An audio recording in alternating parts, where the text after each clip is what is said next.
Turkistan today. And I would also like to recognize Jawhar Ilham, daughter of the distinguished Uyghur academic Professor Ilham Tohti, who remains in prison since 2014. The Chinese government has brutally persecuted the Uyghur people under different labels for years. Since 2000, Beijing referred as war on terrorism. Today, the entire population of East Turkestan has become the victim of Xi's Belt and Road Initiative as the final solution for the imperialistic Chinese dream of Made in China 2025. Hudson Institute's Dr. Michael Pillsbury stated in his book, The 100-Year Marathon, the primary driver behind these ethnic cleansing practices is designated to accelerate China's secret strategy to replace America as the global superpower. The occupied land of East Turkestan lies in the strategic heart of this blueprint for the world domination. The entire region is under siege. Punishment is directed to wipe out the religious and cultural traditions and is waged collectively against the people of East Turkestan. Over 1 million of Uyghur people have been uprooted from their homes and sent away to Soviet Gulag-style concentration camps for indoctrination, and their children sent to orphanages. There are credible reports detailing atrocious tales of torture and the death in the camps. The conditions are so intolerably bad. Qaisar Qiyul, a brother of my high school classmate, who was the chief editor for a literacy magazine, committed suicide by jumping from the 8th floor window when he received the order for his arrest. Among the many Uyghur public figures, intellectuals, and academics who have disappeared are Raila Dawood and Quresh Tahir, the expats from this very campus, Indiana University. Uyghur academics are under major attack, whether they are traveling abroad legally, publishing textbooks or literature with the government's permission, or simply just guilty of not being Han Chinese. Reporting on the detailed real situation is hindered by an information blockade by the communist state. The Washington Post said the world is watching as the ethnic cleansing makes a comeback in China.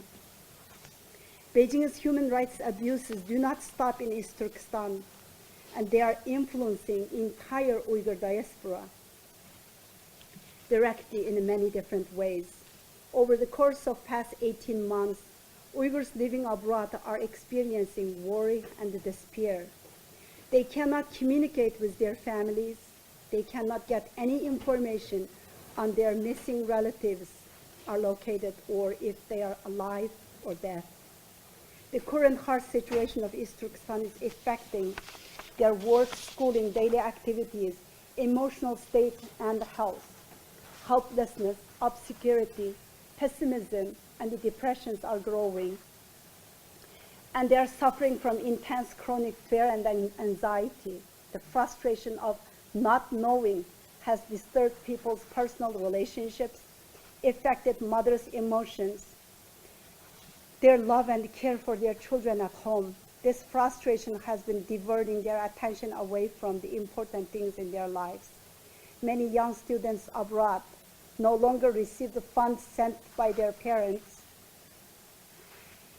for their school room or board because the Chinese government has stopped all money transfers abroad or frozen their financial accounts or simply detained the families. They are facing hardships in their lives and unable to continue their education.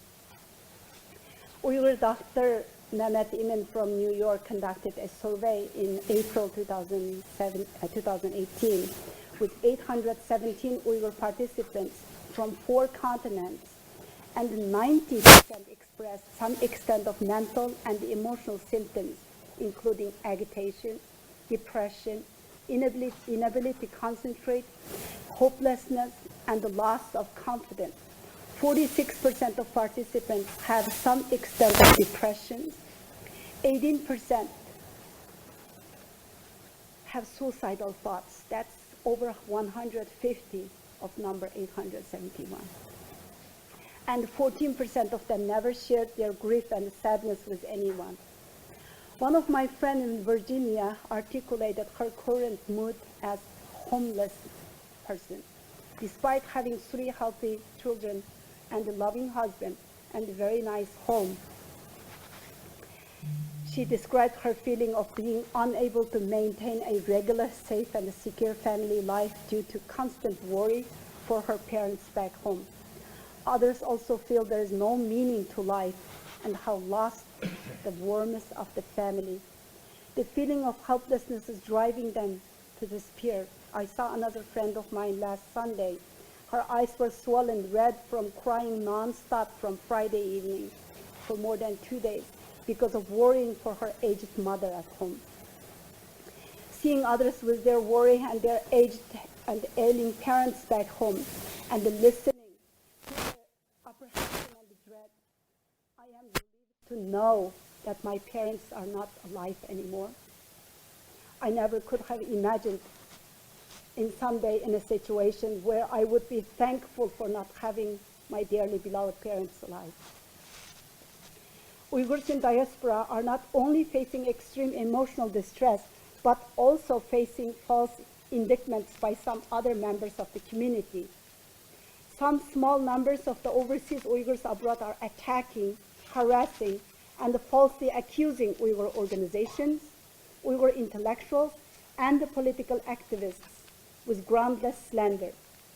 We believe many of these actions are direct result of Communist China's coercing or rewarding them in order to discourage and to disrupt any political movement among the overseas Uyghurs.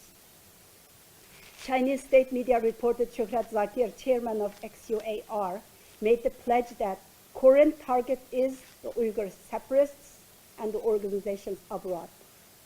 Beijing is extending its oppression with its black tentacles to the Uyghurs living abroad today. A typical example of Beijing's retaliation against the political activists abroad is through taking hostage of their innocent family members. My 56-year-old sister and my 64-year-old aunt were taken 6 days after my speech about the camps and the situation at the Hudson Institute. My speech was on September 5th, and on September 11th of 2018, they disappeared without a trace. I have not been to East Turkestan since 2005, and I have not spoken to my aunt for more than a dozen years, and I have not spoken to my sister since the summer of 2017, but still couldn't keep them safe. What I'm describing here today isn't just about systematic human rights abuse. It's a crime against the humanity and the civilization, collectively punishing people with fascist atrocities and ethnic genocide. Such a horrific, repugnant catastrophe should have no place in the 21st century. I am deeply saddened to see the international responses has been muted. As a member of European Parliament, Ignacio Corcio from Italy recently said, concentration camps are back, and there are no other words to describe what's happening in Xinjiang. Colleagues, what else do we have to witness before taking concrete actions? Gas chambers, mass executions? I would like to plead for some action items for the IU faculty, staff, and the community today.